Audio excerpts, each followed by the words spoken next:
Le jugement au procès de l'accident mortel d'Antoine Alléno, le fils du chef étoilé Yannick Alléno, le chauffard, écope de 7 ans de prison. Peine exécutoire mais différée, autrement dit, le chauffard ira en prison même en cas d'appel. Incarcération programmée dans 9 jours, dimanche prochain, donc coupable d'avoir tué Antoine Alléno alors qu'il était ivre et au volant d'une voiture volée.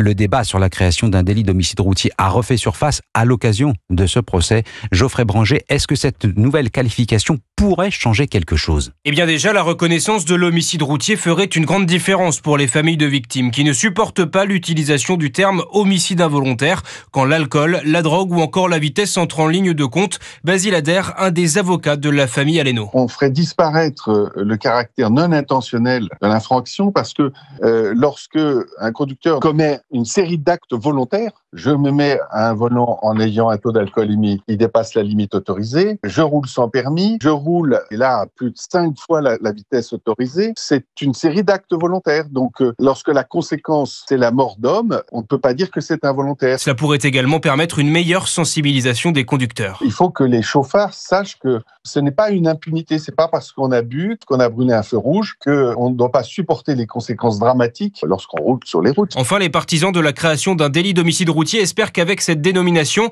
la justice aura tendance à prononcer des peines plus lourdes, plus proches du maximum encouru dans ce type d'affaires, c'est-à-dire 10 ans d'emprisonnement. Geoffrey Branger, la création d'un délit d'homicide routier fait justement l'objet d'une proposition de loi qui vient d'être déposée à l'Assemblée nationale.